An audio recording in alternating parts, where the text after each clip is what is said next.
This is not just a story about elite skill. It is about what happens when a lifetime of war, grief, and secrecy is carried in silence for decades. Laura Byrne is a woman built from discipline so absolute it borders on survival. Yet the real power of this story lies in how that buried strength begins to heal others.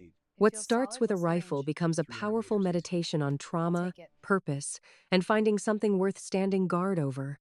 With a canvas jacket on, the gray-haired woman handled the rifle with fluid confidence. There was no uncertainty, no hesitation, and no need for help. Some younger men nearby snickered, making fun of her age. They suggested a smaller, less powerful firearm, something better for a grandmother. She ignored them completely. Her motions were sharp and efficient.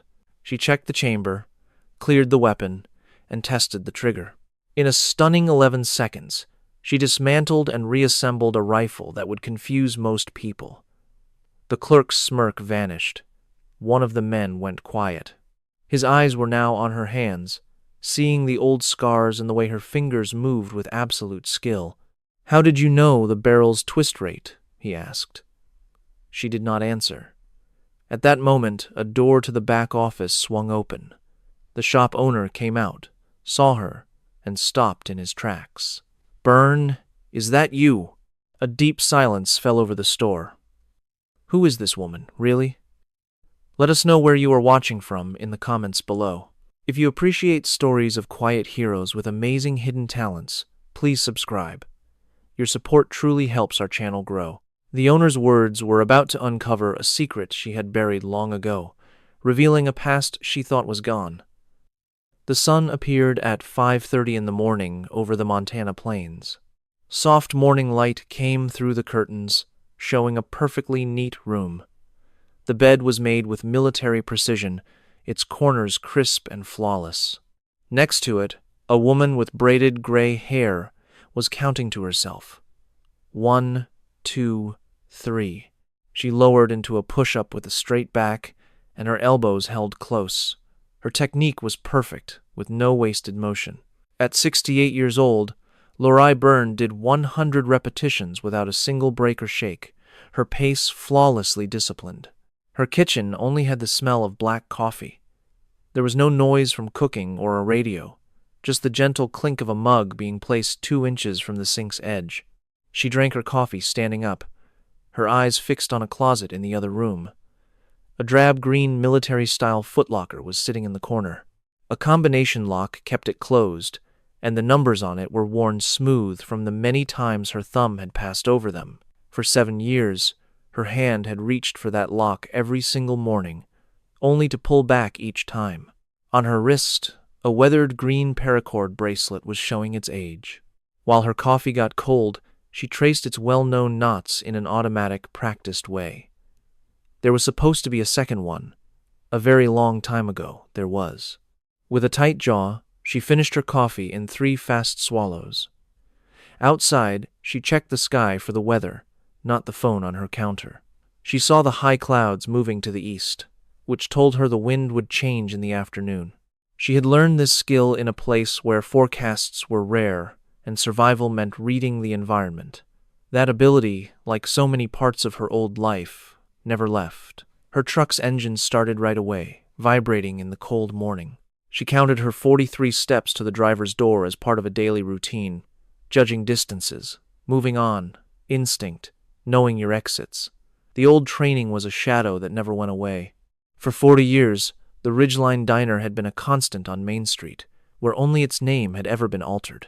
Laura backed into her normal parking spot, making sure she had a direct line to the street, a habit from her old life. Inside, she took the corner booth that provided a complete view of the front door. Ruby brought her coffee without being asked. "A bit early today, are you not?" "It is the same time as always," Laura said. Ruby smiled. She was used to short answers and her friend's constant watchfulness. Laura was checking the entrance, the reflections in the windows, and the other people there. A car backfired 3 blocks away, and the loud noise broke the morning peace. Laura's hand stayed perfectly still, and her coffee did not move, but her eyes became sharp. Her other hand went under the table for 3 seconds, then came back up to hold her mug. Ruby looked in another direction, a quiet gesture she had done for 7 years. Her breakfast came just the way she liked it. Lorraine ate with focus, her actions efficient and controlled.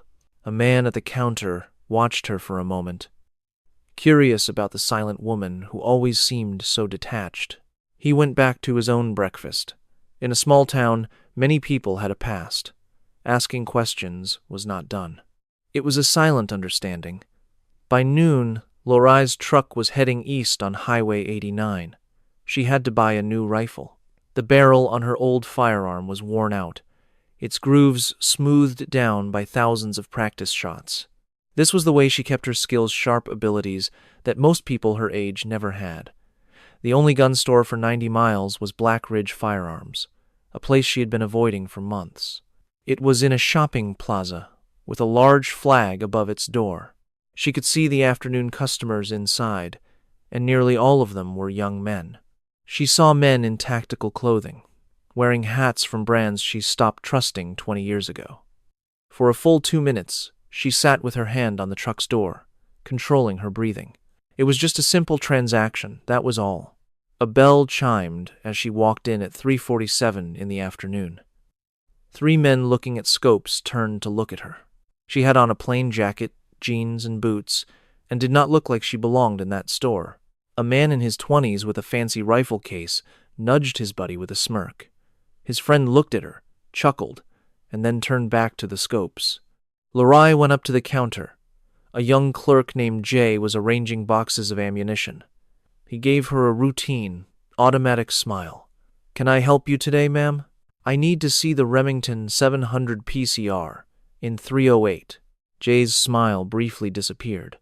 "That is a very specialized precision rifle. Are you sure you would not like something more basic?" "I want the Remington 700 PCR, she said again. From the other side of the store, one of the men yelled out, "She is probably using it for hunting." His friends laughed. A muscle in Lorai's jaw twitched, but she did not turn around. Jay looked uncomfortable. "We have some great options for casual shooting," Jay offered. "They have less recoil and are easier to use. Maybe this is for your grandson?" "I do not have a grandson." "Oh, all right. I will go get the rifle." He went into a back room. The 3 men came closer, gathering near the knife display and staring at her openly now. Tyler, the one with the case, studied her carefully. Her posture was different, her sense of balance, her awareness of the space. He had seen it in soldiers coming home from war, but this woman appeared to be almost 70. It did not make sense. Jay came back with the rifle, a matte black weapon made for shooting at a distance. He put it on the counter carefully, as if she were fragile. Lorraine picked it up. Her hands moved on their own. She looked at the chamber, cleared the firearm, checked the trigger, and felt the scope mounts. Her fingers worked with a skill that was far beyond Jay's. There was no hesitation, no uncertainty, and no need for a manual. The shop became quiet. Her fingers felt a tiny stamp on the receiver. It was an engraving that was almost invisible. LB97. It was her own initials. That was the same year she had consulted on the prototype. Her breathing grew shallow, the same way it did when a face in a crowd reminded her of a teammate who had died. Tyler came closer, his attention focused on her hands. He was seeing them for what they were now. He noticed their professional efficiency, a light scar on her right hand and the type of callus on her left index finger that could only come from one activity. "The barrel twist rate," Lorraine said softly. "Still 1 in 10? Jay was stunned. "Yes. How did you know? And the feed ramp is modified. That is not how it comes from the factory." "That detail is not on the spec sheet," Jay said. "How could you know that?" Lorraine gave no answer. She reassembled the rifle in a perfect 11 seconds. Her motions were minimal and flawless. She placed it back on the counter and looked at Jay with eyes that held a lifetime of stories he could never understand. Behind her, a new voice spoke up, full of mockery. "I bet she thinks MOA is a kind of tea." The laughter grew louder and more confident this time. The speaker, Derek, was a rich man whose new hobby made him feel important. It was obvious he had never been in real danger. Tyler was already looking at his phone, his expression changing as he read. He was digging through secret forums, places most people could not find. Stories were told about unofficial operators, untraceable figures from a time before everything was on record. His eyes darted from Lorai to his phone, and back. A young customer fumbled with some ammo, knocking a full magazine off the counter. It fell. Lorai moved with smooth control, not panic. She caught it on the first bounce, cleared it with expert skill, and put it back, returning to her stance. The entire sequence took 1.8 seconds. It was a reaction that came from thousands of hours of training, an instinct that was part of her muscles. For a moment, the store was absolutely still. Then Derek's loud voice broke the silence for everyone there. "Impressive trick, old lady. Do you do that at the bingo hall?" The laughter that followed was weak and unsure. Tyler did not laugh. He was staring at his screen, connecting the information. His friend Brock whispered, "Man, what is it?" Tyler's response was low and serious. They used to tell stories about the first female operators, from way before the government would ever admit they existed. It sounded like some wild tale, perhaps. Tyler observed Lorelai's hands, taking in the old scars and calloused skin. He noticed her posture, aware of everyone in the room without appearing to watch. "Just look for yourself." Brock glanced over, and his smirk faded. Lorelai looked Jay in the eye. "I will take it. Wonderful. I will just get the paperwork." Jay fumbled with the documents, unsettled by what he had just witnessed. The reality did not match his initial judgment. "May I see your license and permit, please?" She took the documents out of her coat. Everything was completely legal and current. Derek stepped up, feeling bold with the small crowd watching. He felt comfortable teasing an old woman in this environment. "Ma'am, I say this with all respect, but maybe gardening is more your thing. This level of equipment is for people with serious experience." Just then, the door to the stockroom swung open. A man in his mid-50s came out, carrying a clipboard and inventory sheets. This was Garrett Vance, owner of Black Ridge Firearms for 12 years. A former Marine Scout sniper tattoo was visible on his forearm. He held a military bearing despite being out of the service for 20 years. He spoke while his eyes were still on his papers. "Jay, phone the distributor about those sites. They are missing from the system, and 3 customers are on the list for them." Then he raised his head and saw Lorelai at his counter. The clipboard dropped from his fingers. Papers fluttered to the ground. All the color drained from his face, only to be replaced by a deep flush. His entire posture shifted from relaxed to rigid. He breathed a single soft word: "Burn." Lorelai looked at him. Their eyes met. 23 years seemed to disappear. Garrett felt like he was back on the Fort Bragg range, remembering an instructor who outshot Marines half her age. He remembered her stunning accuracy and a quiet competence. Her teammates knew that some paths should remain confidential. He crossed the store in 4 fast strides. The gawkers and their ignorant jokes meant nothing now. He stood in front of her, his voice having a seriousness they did not recognize. "Ma'am, it is an honor to see you." The entire store went quiet. The laughing stopped immediately. Derek stood there with his mouth hanging open. Tyler's eyes were wide. Brock looked from Garrett to Lorelai, unable to process the sudden change. The room was now filled with a deep respect he had never witnessed from the relaxed owner. Jay stammered, "Boss, you know her?" Garrett kept his eyes locked on Lorelai.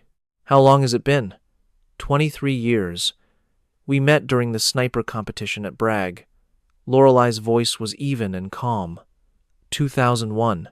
"You are thinking of Panama." Garrett nodded as the details came back. "Right. Panama. Good heavens." He then faced the room, his voice turning sharp. "Listen to me, all of you," he gestured to Lorelai. "This lady was in combat zones before many of you took your first steps. Chief Petty Officer Lorelei Byrne, retired, from the Navy's Special Warfare Development Group.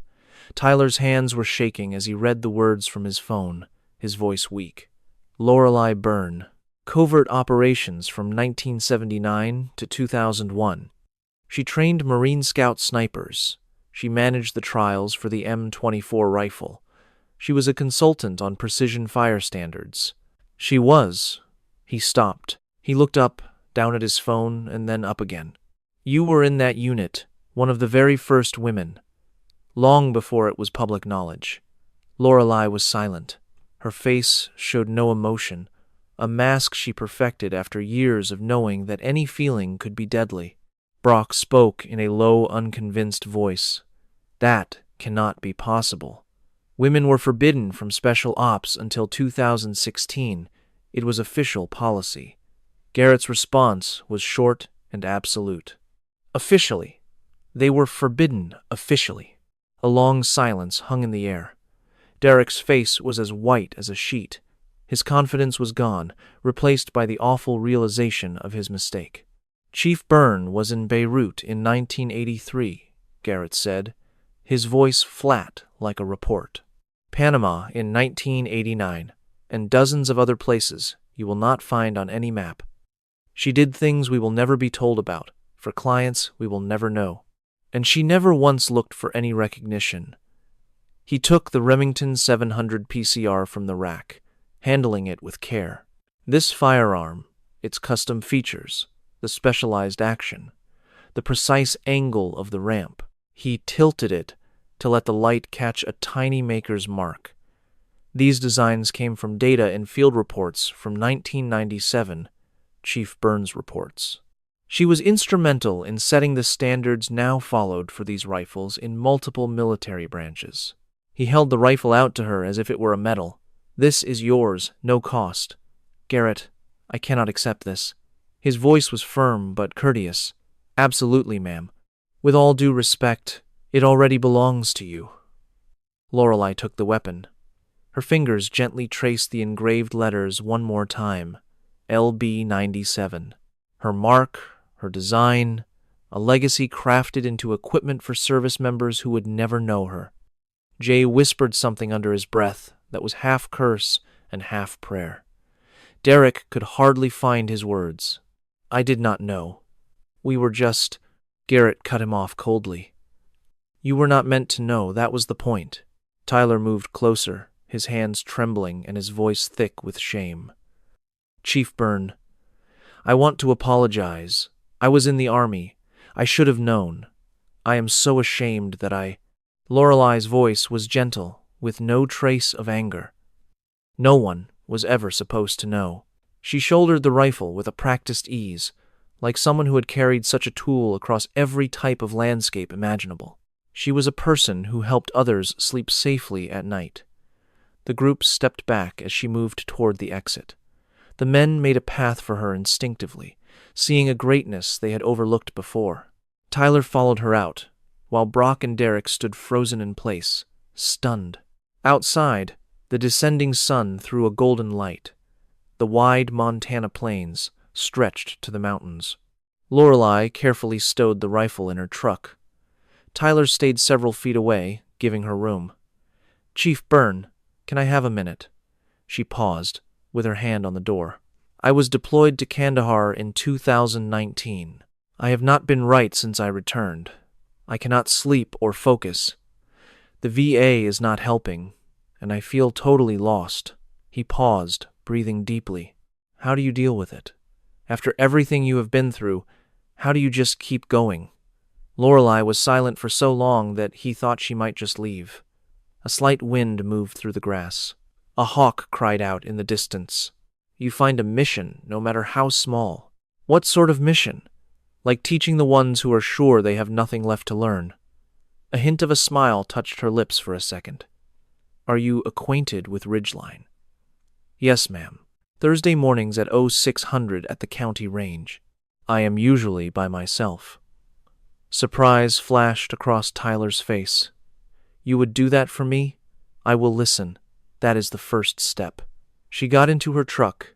The engine came to life, and she drove off. Her taillights faded down a road that led to a house where a locked footlocker contained a lifetime of guarded memories. For a solid 5 minutes, Tyler stood in the lot, phone in his hand, his mind reeling. Inside the shop, Derek mutters an apology that Garrett does not acknowledge. Brock stares at his screen, his face hardening as he reads about Tyler. Jay is ringing up the sale of a rifle, a gift to one of the people who designed it. Tucked away in secure government databases, a file on Lorelei Burns exists, guarded by secrets that will outlive them all. It lists phantom operations and clandestine missions. These actions saved countless people and influenced history, all while remaining completely hidden from view. As the sun sets over Montana, Lorelei sits on the edge of her bed, her eyes on a footlocker. She slowly lifts a hand toward the lock. Her hand pauses over the familiar combination lock. Inside is the past she has guarded for 7 years. It holds the pieces of a life lived in the shadows. It is the only record of her existence in a world that, on paper, never was. She chooses not to open it. Not this evening. Yet, for the first time in a very long time, she wants to open it soon. Maybe on Thursday after she works with Tyler at the range. The notion of teaching, of passing on her knowledge instead of hiding it, makes her lower her hand. She lies back on her bed in her clothes, her gaze on the ceiling. In her mind's eye, she can see the bright faces of the young recruits. Not every one of them returned. The bracelet on her arm once had a mate, making it a complete pair. The other half is in that locker, clipped to the dog tag of a friend who was lost in a forgotten war. She closes her eyes, breathes in slowly, and counts to 100, just like she did in her training. For decades, the counting was her anchor, a method of control that kept her alive through the chaos. Thursday is in 2 days. At 0600, she will be at the range, setting up targets at 300 yards and checking the wind, preparing routines she has not run in years. She knew Tyler would show, and probably Brock as well. Others might appear too, since news gets around fast in the veteran community. The word was spreading that Chief Byrne was back and at Ridgeline. She was the same Chief Byrne who had become a legend, mistaken for just another quiet local, but who was everything the stories said she was. Her house was now dark and silent. Outside, the wind moved through the pine trees. Even in summer, a Montana night can feel cold. Lorelei Byrne was wide awake, thinking about the rifle and the engraving she had earned. Her long years of silence might be ending. She never wanted fame, but some skills must be passed on. Some knowledge is too important to lose. Certain lessons can only be taught by those who made it back from places where one mistake meant you did not. At 0600 on Thursday, she would be at the Ridgeline Community Range. She would be waiting. After 7 long years, she would not be alone. If you know someone with that kind of quiet strength, a person who never wanted thanks for a past they cannot talk about, but who has your complete respect, please share this. And if stories like this one matter to you, and you want to honor these silent professionals, please consider subscribing. There are so many more stories that need to be told. Thursday morning arrived under a heavy, dark gray sky. Rain was in the clouds, but it would hold off for another 6 hours. Lorelei was on the Ridgeline Range at 0557, exactly 3 minutes early. She set up targets at 300 yards, her hands moving with practiced automatic grace. She stapled the paper, checked the stand, and adjusted the height perfectly. A breeze came from the northwest at about 8 miles per hour. She did not need an instrument to know this. She could feel the change in air pressure the way most people read the headlines. At 0603, the sound of tires on gravel announced someone's arrival. Tyler's truck appeared over the rise, stirring up dust. He parked his truck next to hers and got out slowly, handling his rifle case with extreme care. His movements were slow and respectful. The confidence he had in the shop had vanished, leaving only a deep, nervous admiration. He spoke first, saying, "Chief, I was not sure if you would really be here." Without taking her eyes off the distant target, Lorelei simply said, "I do not say things I do not mean."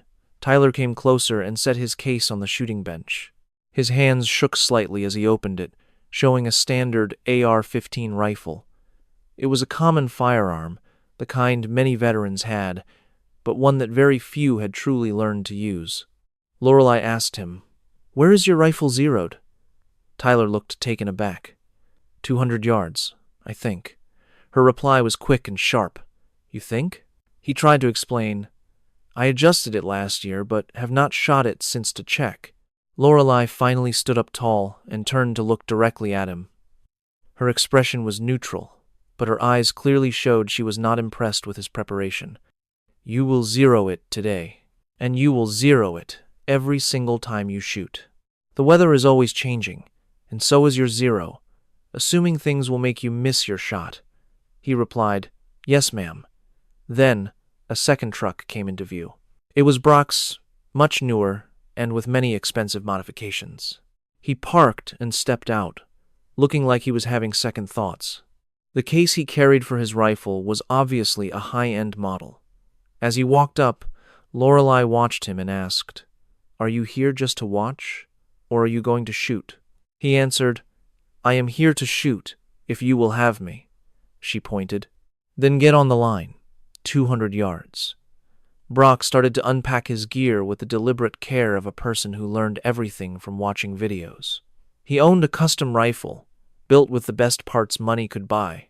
It was the type of setup that looked incredible but demanded real expertise to be effective.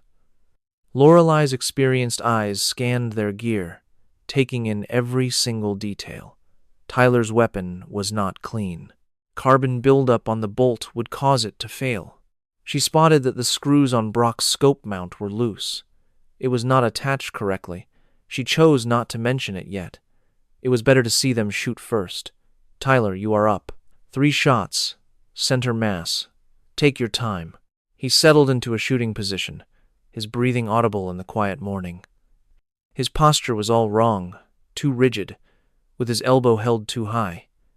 He was fighting his own rifle instead of working with it. The first shot broke the silence. Through her binoculars, Lorelei saw the impact was 5 inches low and 3 inches to the right. "Adjust your hold," she instructed. His next shot was closer, but still off the center. "You are anticipating the recoil. Let the rifle do its work." His third shot hit 2 inches from the bullseye. It was an improvement. It was not good, but it showed he could learn. Now it was Brock's turn. His stance was perfect, straight out of a textbook. His very first shot landed in the exact center of the target. He looked over at Lorelei, a small smile on his face, expecting praise. She said, "The air is calm and your target is not shooting back. This is not the real world." His smile faded. Lorelei then moved to her own rifle, the Remington 700 PCR from Garrett's shop. She had already confirmed its settings and its accuracy. She was intimately familiar with the weapon she had helped design. She settled into a prone position with an easy, fluid motion that spoke of endless practice. "The wind is now picking up to 12 miles per hour, she announced.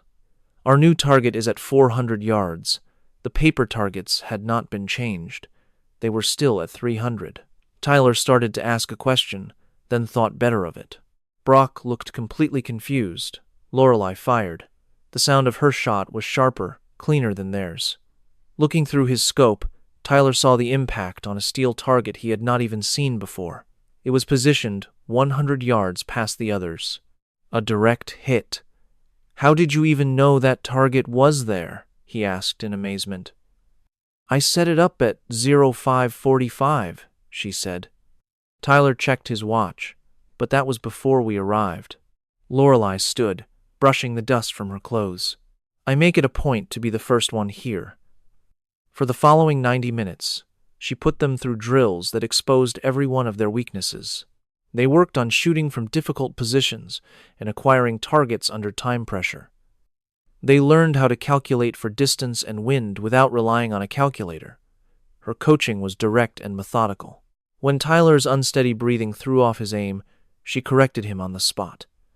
When Brock's trigger finger showed a hint of hesitation, she demonstrated the correct technique one time.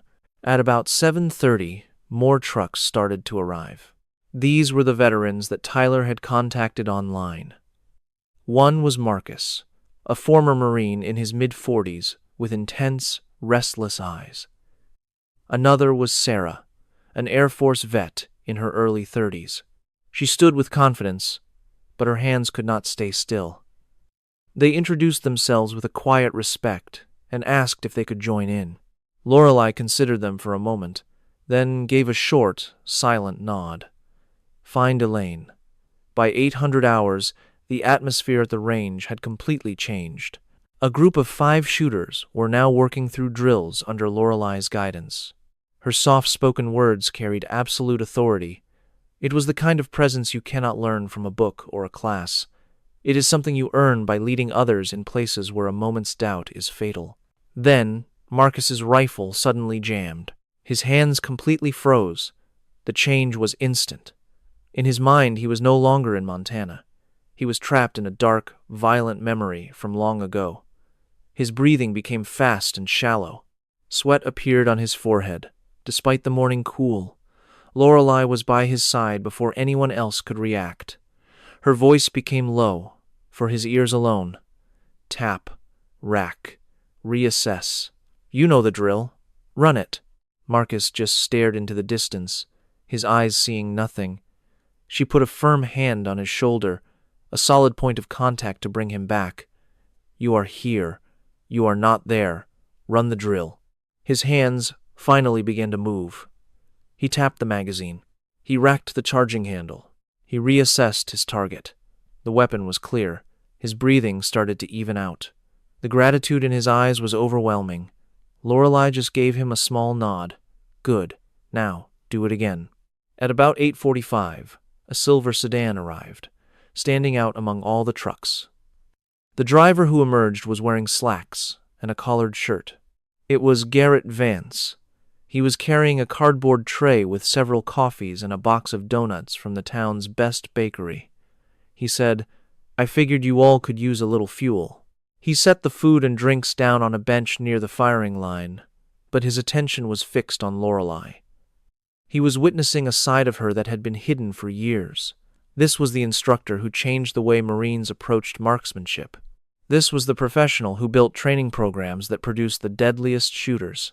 He commented, "You are still using the old training progression." Lorelei gave him a sharp glance. "It still works."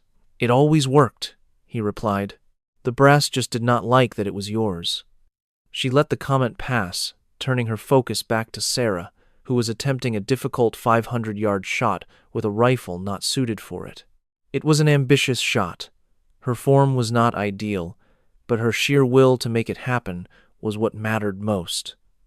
Garrett stayed and watched for another 10 minutes or so. When the group took a brief pause, he approached Lorelei. "Can I ask you something?" She gave him a nod. "Go ahead," he asked. "So why now? You have been in Ridgeline for 7 years. You have always kept a low profile and never got involved. What changed?" Lorelei looked out beyond the shooting range, her eyes on the distant, snow-covered peaks. She glanced back at her students, who were finally experiencing what real training should be. "I was tired of carrying it all alone." Garrett nodded slowly, in complete understanding. He did not need any more explanation. He remembered his time at Bragg back in 2001. He understood the cost of that kind of life. He had seen operators come back physically unharmed but forever altered on the inside. He knew all about the careers that were documented in classified files, and the memories that could never be shared.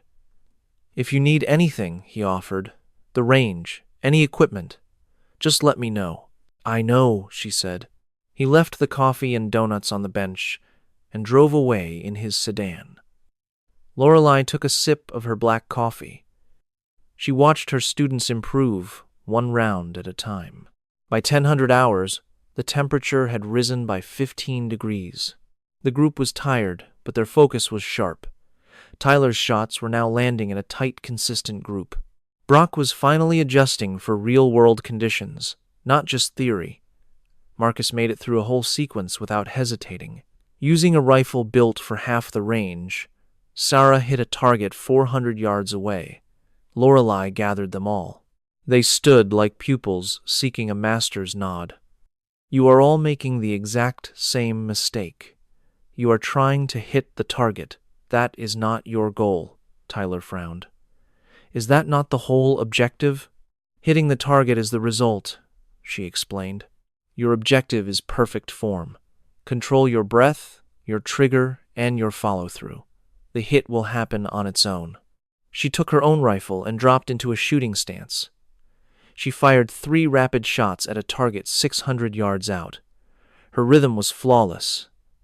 Breathe in, breathe out, squeeze. Through the scope, 3 holes were grouped in a cluster smaller than a fist. That is not about the target. It is about executing every step correctly. The hit is just the proof. The students looked on in amazement. 30 years of daily practice. The words landed with immense gravity.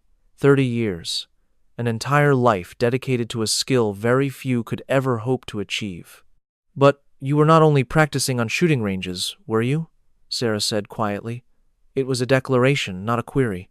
Lorelei looked at her and knew Sarah understood. She had probably served in Air Force intelligence, worked with special teams, and knew of the operators who exist in the shadows. Lorelei remained silent, and her lack of an answer was confirmation enough.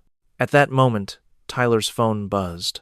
He glanced down, his expression changing from wonder to alarm. "Chief," he started, "I tried to search for you online. Nearly everything is redacted, but your name is mentioned in some military publications. Your name is found in manuals on long-distance marksmanship. You developed training courses that are still being used. I consulted on several projects. You created the Marine Scout Sniper curriculum in 1997. She coughed slightly. I was a contributor. Brock pulled out his phone, reading aloud.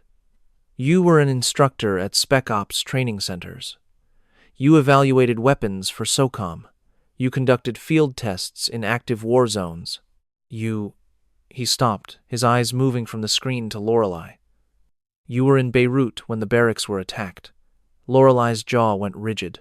A muscle twitched near her temple. Her hand dropped down to her wrist. Her fingers found the paracord bracelet. Squeezing it so hard, her knuckles turned white. A heavy silence descended on the range. It felt like the wind had stopped. Marcus spoke in a near whisper. 1983. Marine Barracks. 241 killed. You were actually there. Lorelei's breathing changed to a shallow, controlled pattern. It was the same discipline she used when holding the rifle's engraving, a signal that her past was invading her present. I was in Beirut. Tyler's voice was now soft, filled with reverence. Were you at the barracks building? I was running surveillance 1 kilometer away. Her words were empty of all emotion, a skill learned long ago to cage dangerous feelings. We heard the blast and saw the column of smoke. I reported it over the radio before any official alert was issued. Sarah's eyes began to water. You witnessed it all. I witnessed the aftermath. How many people did you save? The question hung in the air, unanswered. Lorelei's hand gripped the bracelet so tightly it dug into her flesh. That information remains classified, but you did pull survivors out. You went into that destruction. Lorelei turned to look at the mountains, her voice barely a sound. Rescue missions in hostile environments are kept secret. The individuals who were there do not speak of it. That has not changed. Brock's voice was tense. You rescued people. I did my duty. Your duty was to observe. My duty was to do what was required. She turned back to look at them. Her face was an emotionless mask, but a shift had taken place. The fortress she had built around herself was showing cracks. The silence she had kept for 7 years was crumbling under their questions and the force of her own history. Marcus stepped a little closer, his nervous fidgeting gone, his gaze firm. Chief, there is something I must tell you. Lorelei waited. I came here because I have not had a single good night's sleep in 3 years. I came here because sudden loud noises make me dive to the ground.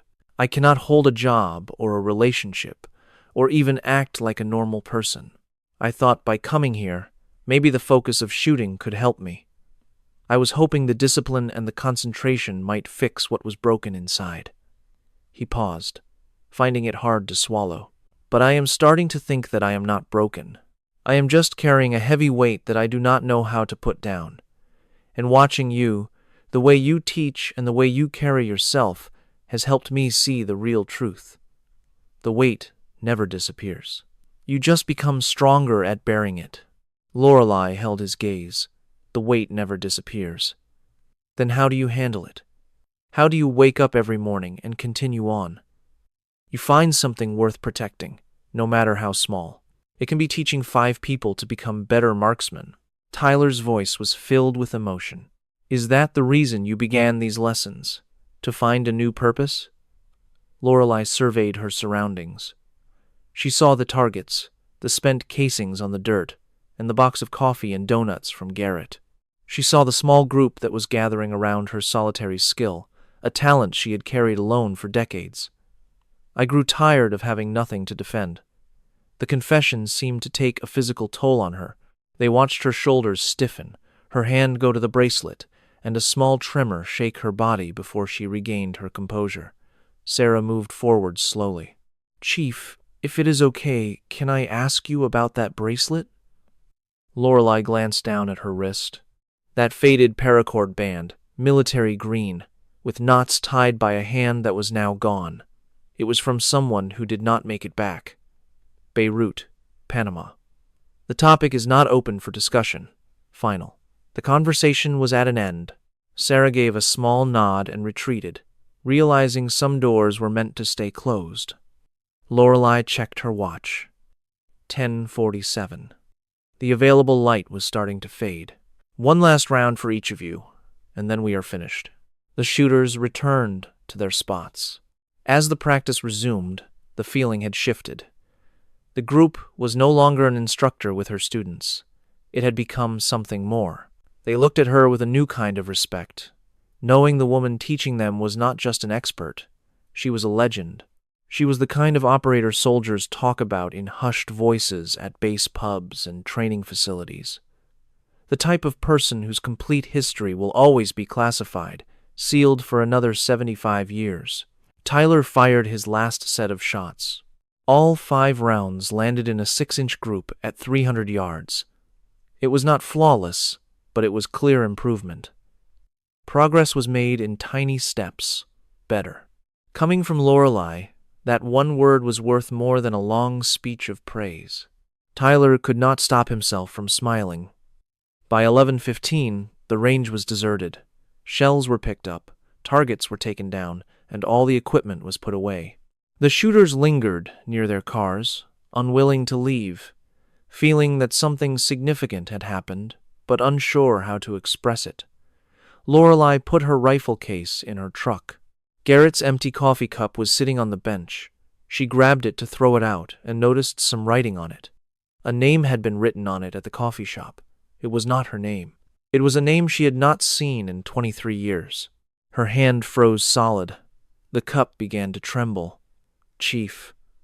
Tyler had walked up behind her without making a sound. It was the first time anyone had gotten close to her unnoticed in as long as she could remember. The idea was incredibly disturbing. Are you all right? She dropped the cup into the trash can and turned to face him. I am fine. You do not seem fine. I said that I am fine. The sharp edge in her voice could have sliced through steel. Tyler took a step backward, raising his hands as if to surrender. Lorelei released a long breath, forcing her shoulders to drop. Sorry, just old reflexes. It is fine. I understand. You do not, but I appreciate you saying it. She climbed into her truck and started the engine. Tyler tapped on her window. She lowered it. We will be here next week, same time. Lorelei paused, her eyes moving from the range to the mountains, and then to Tyler's hopeful expression and the others waiting in their cars. Thursday, 0600. Do not be late. She pulled out before he could respond. In her rearview mirror, she saw them all gathered in the lot, talking and making plans, forming a unit. Her self-imposed isolation was cracking. The burden she had carried all by herself for so many years was finally beginning to be shared. The ranch house was in the exact state she had left it. Her bed was made with perfect, tight corners. A kitchen knife was set at a precise 90-degree angle on the cutting board. Her coffee cup was placed exactly 2 inches from the sink. And yet, something was not right. The rifle case was on her table, not locked in the closet. The footlocker in her bedroom seemed to be pulling her toward it with some invisible energy. She stood in front of it for 5 long minutes, her hand on the combination lock, feeling the numbers. She had never bothered to change the code. She could never forget it. 3 numbers that contained decades of memories, of proof, and the only evidence she ever existed in places the world likes to pretend are not real. The lock clicked. She opened the lid with care. The hinges groaned in protest from years of disuse. Inside lay the artifacts of a life she could never speak about, all arranged with military neatness. She saw a Navy SEAL trident pin, its luster gone, corroded by forces it was never designed to meet. Her fingers skimmed over the eagle, anchor, trident, and pistol. It was an emblem of duty people recognized, but few could ever grasp its true meaning. There were also photos of teams in desert camouflage and jungle greens. Others showed them in street clothes before buildings they were never officially near. Every face in every picture was deliberately obscured. All patches and names were gone. These were safety protocols that endured past service, beyond retirement, and even after death. She found a letter, penned by hand on official Navy stationery. Though the ink had faded, the message was still legible. It said, "You were the absolute best we had." The signature was a meaningless scrawl, by design. Acknowledging praise was as dangerous as acknowledging failure. Beside it lay another paracord bracelet, identical to the one she wore. This one appeared newer, hardly worn at all. It belonged to someone who ran out of time to give it character. A fabric name tag was attached, with black letters on white, showing a name she had not spoken aloud in 23 years. She lifted the bracelet, holding it beside her own. They were finally a pair. It was the first time they had been together since Panama, since an operation that succeeded on paper but failed in heart. The mission that saved 12 people but sacrificed one. A tremor began in her hand. The tremor climbed her arm, reached her shoulder, and then her entire frame shuddered. Her steel-like composure, maintained for 7 years, finally started to crack. A sound tore from her throat. Not quite a cry or a gasp. It was the sound of sorrow, rage, and utter weariness combined. She sank onto the bed, gripping the bracelets, her gaze locked on the name tag. Tears began to stream down her face, one after another. She made no effort to stop them. She just sat there in the sunlight, weeping for the first time since the funeral she was forbidden to attend, because according to the official record, there was no loss, no mission, and no one to mourn. Beyond the window, the wind picked up. Dark clouds gathered, promising rain by evening. She knew how to interpret the sky from her time in places without weather reports, where a shift in the air could decide between mission success and catastrophe. That skill never left her. Most parts of that old life had not. She placed the 2 bracelets side by side on the nightstand. The set was not whole, but it was finally together. She rose and moved to the kitchen to make coffee she did not plan to drink. The simple task was soothing. Familiar motions calmed her inner chaos. Her phone vibrated with a text from an unknown number. It was brief. It said, "Thank you for this morning. My name is Marcus. Tyler shared your number. I hope that is all right. I wanted to let you know I got 4 hours of uninterrupted sleep after we met. That had not happened in months. Whatever you are doing is helping." She reviewed his words 3 times but did not answer. She was not sure how to respond. A new feeling was building in her, something she could not name. It might have been purpose. Or perhaps it was connection, a sense that her own heavy past could now help others do more than just endure. Then a message from Sarah arrived. "Chief, Thanks for the range time. I needed that. See you Thursday. Next was Brock. I bought new scope rings. I will get it sighted in for next time. Appreciate the direct feedback. Finally, a text from Tyler came through. You are making a difference, Chief. I hope you realize that. She set her phone down, looking at it like a strange object from another world. People were reaching out. A community was forming around her. Her self-imposed exile was dissolving with each message. Back in the bedroom, the footlocker remained open, its secrets exposed to daylight for the first time in 7 years. The trident pin caught the sun, sending a shimmer across the ceiling. The stack of photos held vivid memories behind their blurred faces. The letter was still there, offering praise from an anonymous source for a service that officially never happened. And on the nightstand, 2 bracelets sat side by side. One was frayed from years of wear, the other was pristine because of loss. They were reunited, but incomplete. They could not be made whole, but at least they were together. Lorelei returned to her room. She glanced at the bracelets, the open locker, the secret past she had guarded, and the new beginning she was building. She gathered both bracelets in one hand. With the other, she began to weave them into a single piece. She used complex military knots, designed to hold firm under incredible strain, and in environments that would destroy lesser rope. Her fingers worked automatically.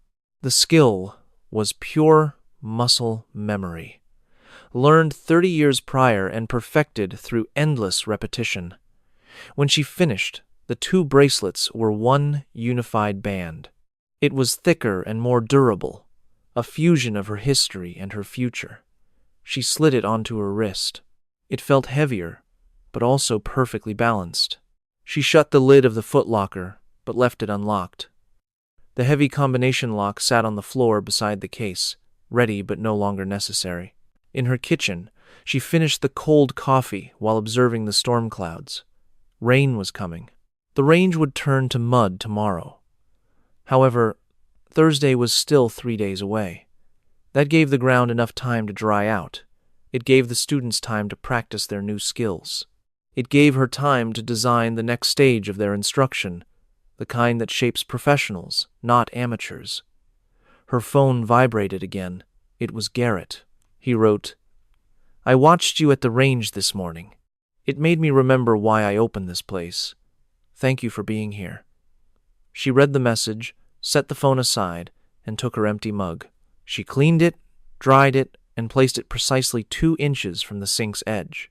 Outside, the first raindrops began to hit the roof. The tapping sounded like distant shots. Her training took over instantly. Her body tensed. Her awareness peaked. Her hand instinctively reached for a sidearm that was not there. Then she pulled herself back.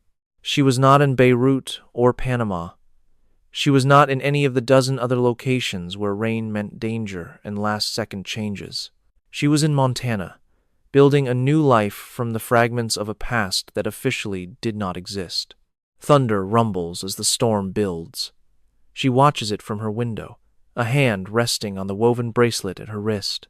She can feel her past and present joined together in the knots, in her memories, and in a grief that will always remain. But for the first time, that grief feels like it has a purpose. We all know quiet heroes like her, people who carry unimaginable weight without a word of complaint. They are the silent foundation for so many others, yet their own stories are never told. If this reminds you of someone, please share it. And if you believe these forgotten legacies need a voice, subscribe to our channel. We are dedicated to telling the stories of people like Lorelei Byrne, who quietly shaped our world from the shadows. Her Thursday classes continued through summer and into the fall. In just 6 weeks, beginners were transformed into capable shooters. Her group expanded from 5 students to 8, and soon to 12. Veterans from 3 different states made the journey, drawn by rumors on forums and at gatherings. The word was out. Chief Byrne was back. The legendary instructor, once considered a ghost story, was real. By mid-October, the air at 0600 was so cold you could see your breath, and a layer of frost coated the target holders. Lorelei arrived every morning at 05:45.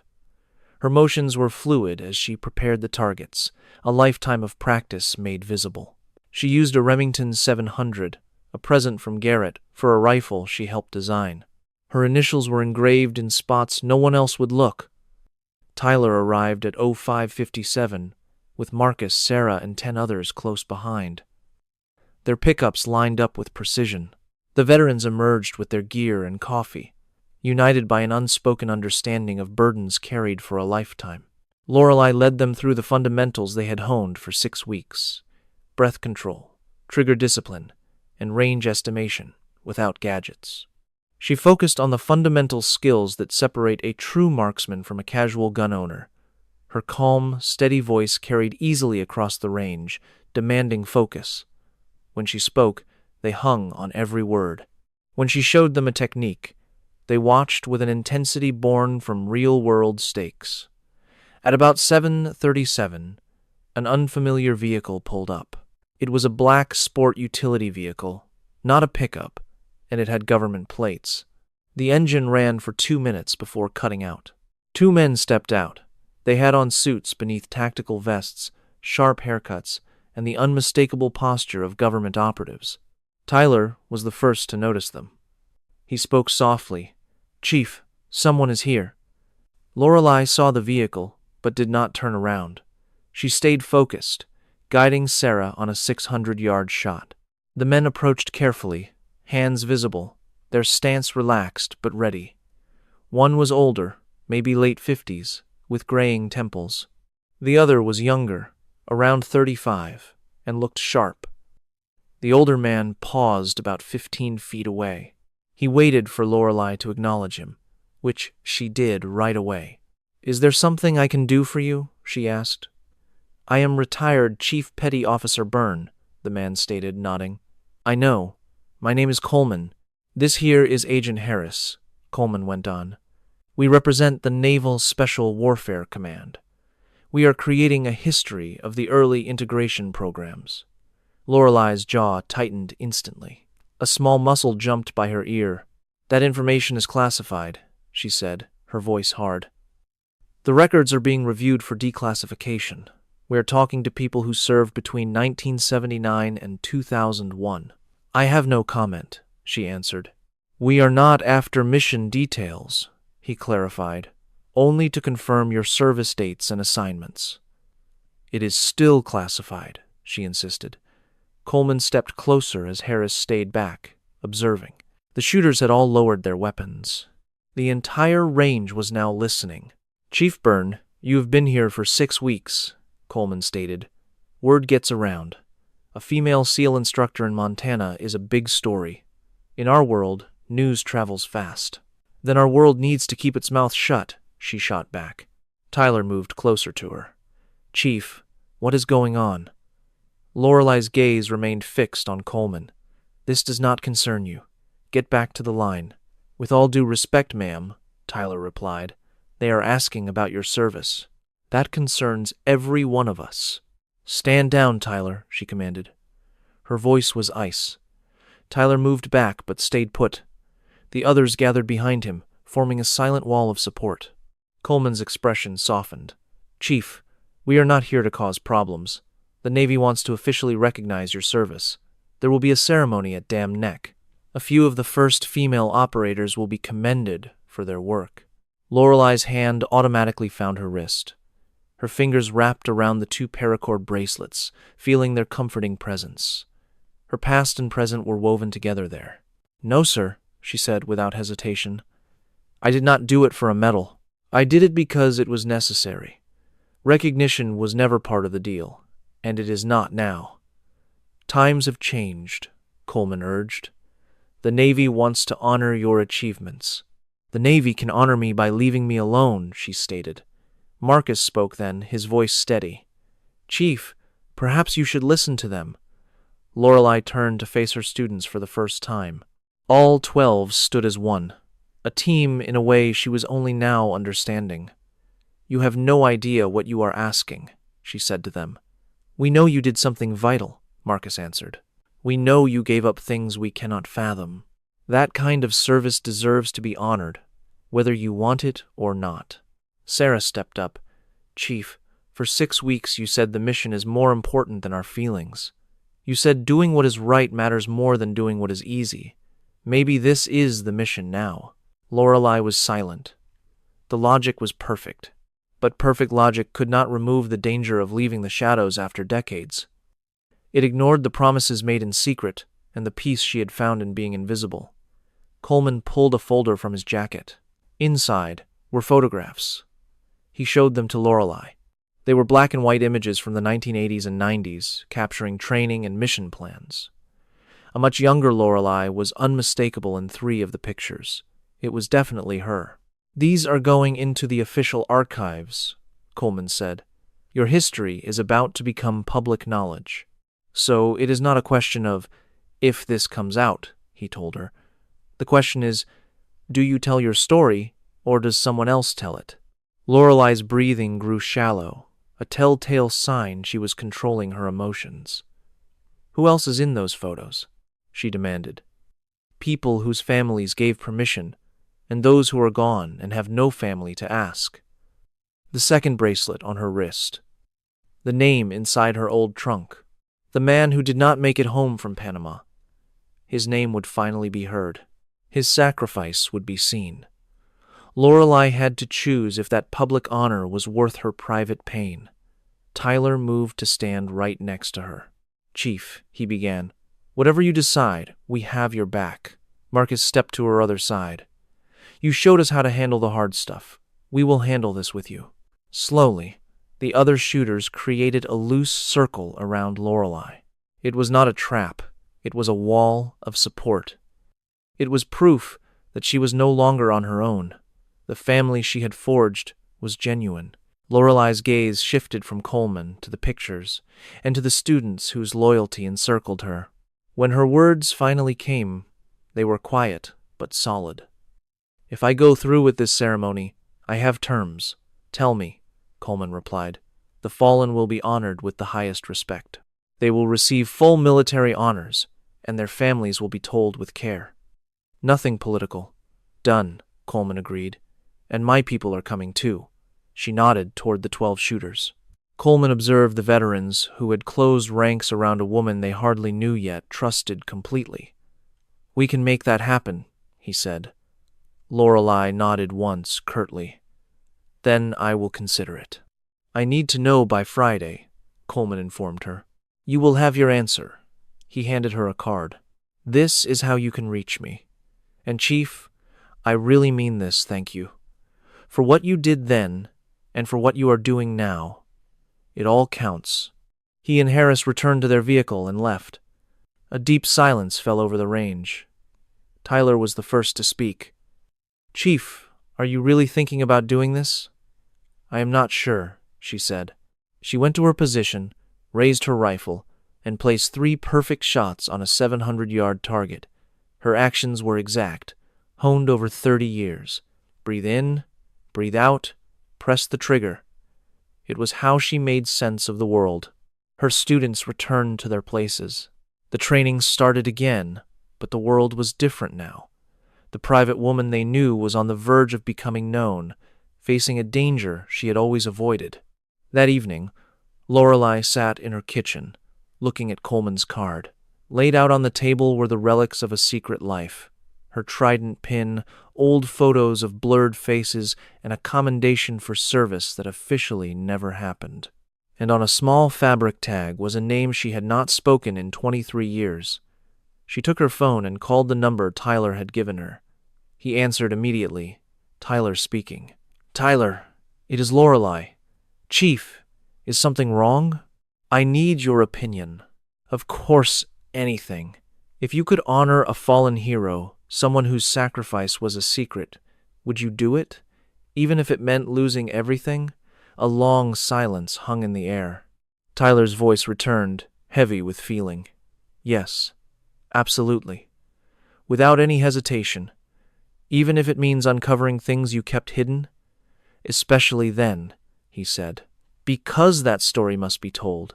If you are the person who can tell it, it is not a weight to carry. It is a privilege. Lorelei closed her eyes. "Thank you, Tyler.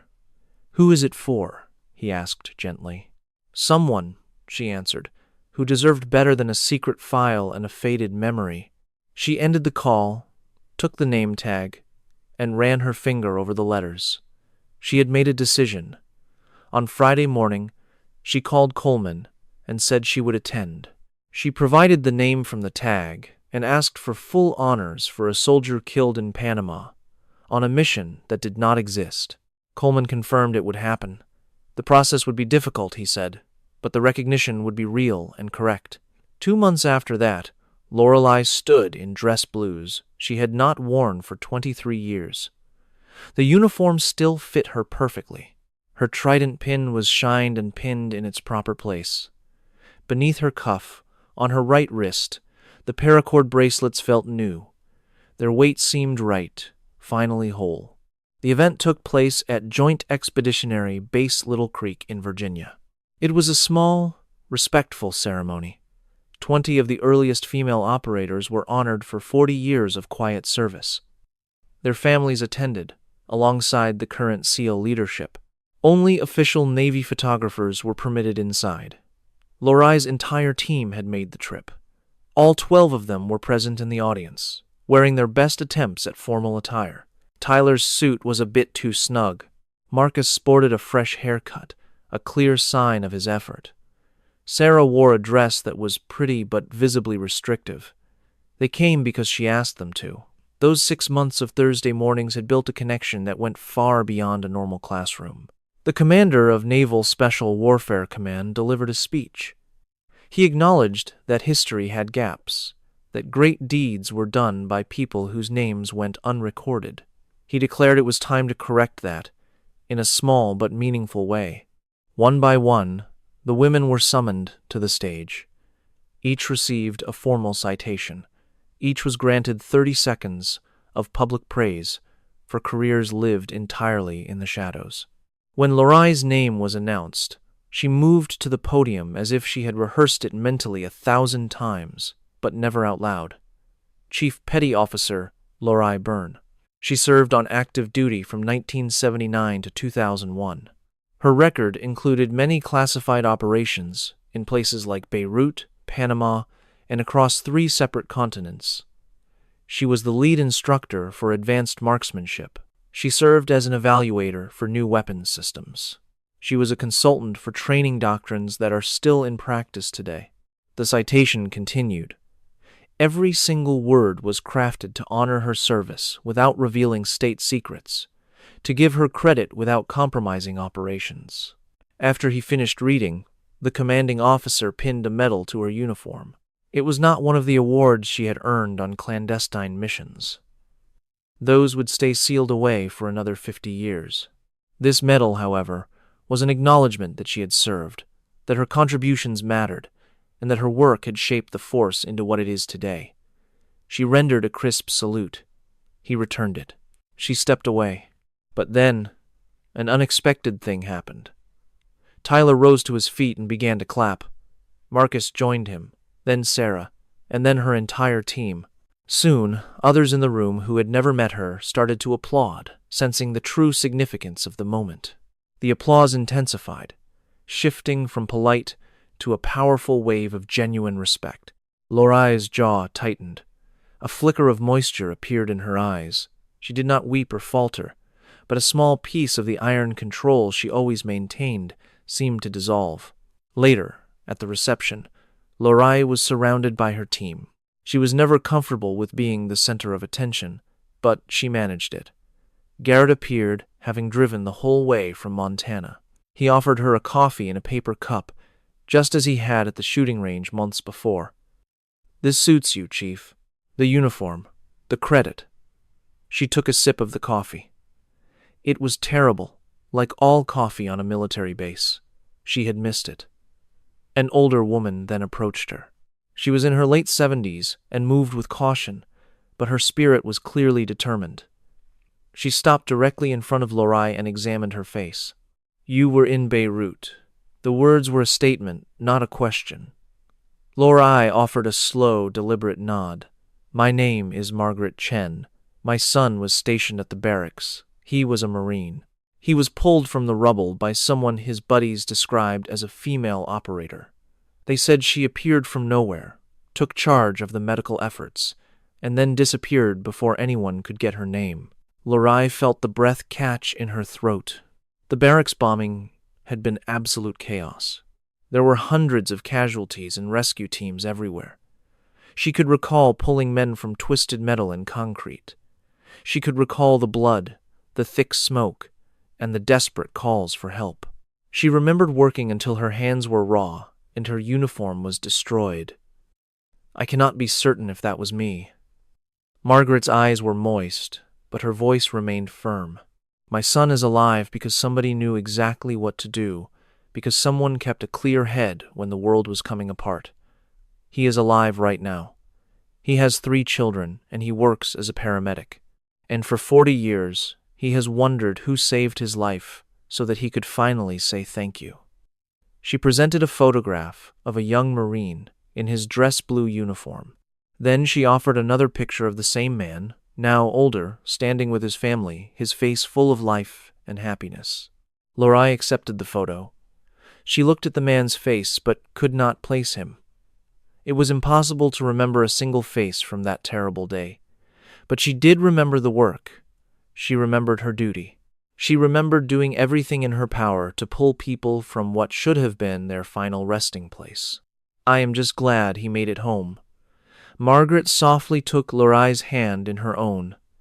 Thank you, for my son, for all of them, for doing what you did when nobody was watching and nobody would ever find out. Those words broke something deep inside her. The last defense she had built around her heart finally gave way. Lorai's eyes filled with tears. A single tear made its way down her cheek. She did not bother to wipe it away. Tyler materialized at her side. Chief, there is someone else who wants to meet you. He gestured toward a man in his 60s wearing a naval officer's uniform. His face was familiar but aged. It took Lorai 3 seconds. Then the recognition struck her like a physical force. The man stepped closer and extended his hand. Chief Byrne. It has been a very long time. Commander Parsons. He was a retired captain now. He gave a warm smile. I was at Bragg back in 2001. You taught the advanced shooting course. You completely changed my perspective on marksmanship. I remember you, she said. He continued. I went on to manage training for 3 different SEAL teams. I implemented your methods and prepared hundreds of operators. Every last one of them was a better shooter because of what you showed me. He paused, making direct eye contact with her. You saved lives, Chief. Not only in Beirut or Panama, but with every operator who returned home because you made them better, faster, and calmer under pressure. That is your real legacy, whether you see it that way or not. Lorai was unable to speak. All of her emotions were right there on the surface. She could only manage a nod. Parsons gave her a sharp salute. She returned it just as crisply. He then walked off, leaving her standing there with her team, encircled by people whose lives she had impacted in ways she was just starting to understand. The reception went on for another hour. Lorai spoke with the other honored women and met their families. She accepted gratitude from strangers whose loved ones were still alive because of her. The immense pressure she had carried on her shoulders for decades at last began to ease. It was not gone completely, but it was now being shared. On the plane ride back to Montana, Tyler was in the seat next to her. She was silent, simply observing the clouds passing below. Are you doing okay, Chief? He asked her. I am not sure yet. That was a lot to process. She nodded. Do you regret going? He asked. No. I thought I might, but I do not. Good, he said, and then he hesitated. So, what comes next? The usual, Thursday morning, 6 o'clock training. So, nothing is different? He asked. Everything is different, she answered, but the work continues. The aircraft landed in Montana near midnight. Lorai drove toward home in the darkness, her headlights cutting a path along the mountain roads. The ranch house appeared exactly as she had left it, but when she stepped inside, the atmosphere had changed. The old footlocker in her bedroom was now open. Its contents were no longer concealed. The trident pin was now displayed on the fireplace mantel, sitting next to old team pictures and recent photos of her students at the range. Her past was finally coexisting with her present. She changed out of her dress blues. For so long, her service was a secret, her sacrifices hidden away in classified documents. This is the story of a hero who was invisible for years, and how sharing the burden she carried alone gave her a renewed sense of purpose. If you think that good people deserve to be seen, please pass this story on. She hung her formal uniform in the closet, not to be put away, but to be kept ready. The woven paracord bracelets were taken off her wrist and placed beside the name tag. Tonight, they would have a rest. She brewed some coffee and stood at the kitchen window, watching the stars shine above the dark mountains. Her phone screen lit up. A message from Marcus said being there meant the world to him. Sarah had called her a true hero. Tyler wrote that he was honored to be her student. She looked at their messages, unable to form a reply, feeling a profound sense of gratitude and relief. It was the realization that a weight shared in the open is much lighter than one carried in secret. Thursday came, the air cold and clear. Lorelei was on the range by 5:45 in the morning, setting up targets with an expert's efficiency. The work was a familiar, comforting routine. She ran the same drills she had for months, yet something had changed. The burden on her spirit felt lighter, as it was now distributed among many instead of being held by her alone. Trucks began arriving at 5:57. It was Tyler, Marcus, Sarah, and 10 other regular shooters. But this morning was not the same. 4 new vehicles pulled up, carrying 8 new faces. They were veterans who had learned of the ceremony and had driven all the way to Montana to meet her. They came toward her with a quiet reverence. One of them, a woman in her 40s who carried herself like an Air Force officer, was the first to speak. "Chief Byrne, my name is retired Captain Rodriguez. I flew missions that used targeting protocols you helped create. It would be my honor to learn from you." Lorelei surveyed the larger group. There were now 20 shooters, more than she had anticipated, but it was exactly what these Thursday mornings had grown into. A community of people with a common mission. "Get your rifles ready on the line," she instructed. "We will begin in 5 minutes." The training session continued until noon, running longer than usual to include the new arrivals. Lorelei moved among them with patient expertise, correcting a stance here or adjusting breathing there with the same dedication for everyone. A fresh face got the same focus as a seasoned regular. During a break, Garrett showed up with more coffee and sandwiches for everyone. He laid out the food and stood next to Lorelei while the shooters relaxed. "What you have here is special, Chief," he said quietly. "It is about more than just hitting targets. You are building a family, sharing your knowledge, and giving them a purpose." He nodded at the others. "Just watch them. They are not simply practicing their aim. They are learning from a person they deeply admire. Someone skilled, focused, and rock solid." "That means a great deal," Garrett finished. Lorelei observed her students. Tyler helped a newcomer with their scope settings. Marcus demonstrated the proper way to lie flat. Sarah taught a young man how to interpret the wind. The wisdom was flowing from one to the next. The group was becoming more tight-knit. The duty carried on. Later that day, Lorelei sat at her table, photographs laid out in front of her. Old images from a sealed trunk rested beside new ones from that morning.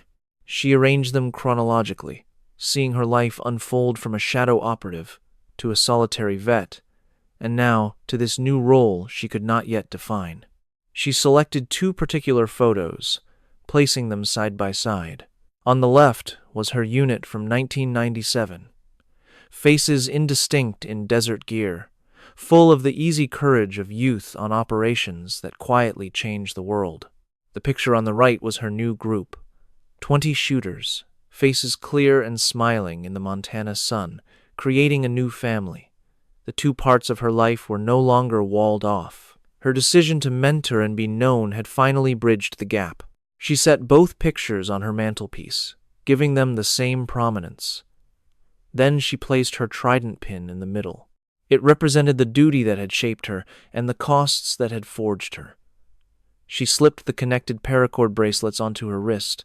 The combined weight felt correct. Her fingers brushed them without thinking as she prepared a meal and maintained a weapon. As dusk fell on Montana, she sipped her coffee and stared at the mantel. It was evidence of an existence that was finally out in the open. Her phone vibrated. A text from an unknown number appeared. Chief Byrne, Commander Walsh here, Naval Special Warfare. We wish to speak about you advising on new training standards. The message ended with one word. Interested? She reread the text, considering the implications. This would put her back on the grid. It meant returning to a life she abandoned 23 years prior. It was a complete step out of the darkness. She typed her reply. Provide the details. I will look them over. The job is never over. The task evolves, but the principles do not. Skill, focus, and duty. She went to the mantel and ran her fingers over the pictures, outlining the faces both old and new. Her two worlds were now linked because she chose to embrace her past, not conceal it. She now realized that certain sacrifices must be recognized, even if those who made them sought no credit. Outside, the first stars emerged. They were the same stars she had used for guidance on missions across 3 continents, the very constellations she followed when the gear failed. They remained, unwavering and faithful. She went back to her chair and took the bracelets, cradling them. One was her own. The second had belonged to a teammate who did not make it back. They represented a bond, a loss, and the painful reality that some operations demand a heavier price. But they also symbolized resilience and the will to push on. They were a pledge to share her expertise, so others might bear the load more easily. Thursday would arrive as always, 6 a.m. at the Ridgeline Range. 20 shooters would attend, perhaps more. The team was constantly expanding, and Lorelei Byrne, a person who lived in the shadows for years, was at last visible in a meaningful way. Not for awards or recognition, but because the duty demanded it. Because wisdom is worthless if it stays hidden. And because her students had earned the right to learn from someone who had seen it all and lived to share the truth. She put the bracelets down, her eyes on the photos one last time. A slight, authentic smile formed on her face. The feeling was unfamiliar, but true. The burden was still there, but it was carried by many now. That changed everything. A deep silence fell over the house. At 5:30 tomorrow she would rise, make her bed with sharp corners, and do 100 push-ups. She would have her coffee while studying the images that were no longer hidden. Her schedule had not changed, but the loneliness was gone for good.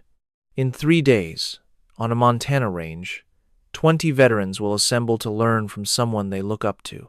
Skilled, tough, and impossible to break. Chief Petty Officer Lorelei Byrne, retired and finally seen. She is out of the shadows at last, still instructing, still on duty, and still bearing a burden made lighter because it is shared.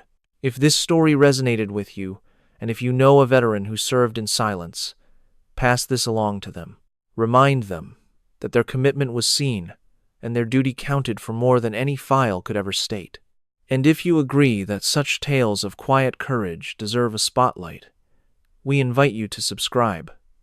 More stories like this are out there, waiting to be told. More legacies are waiting to be celebrated. And more truth is ready to come out of the darkness,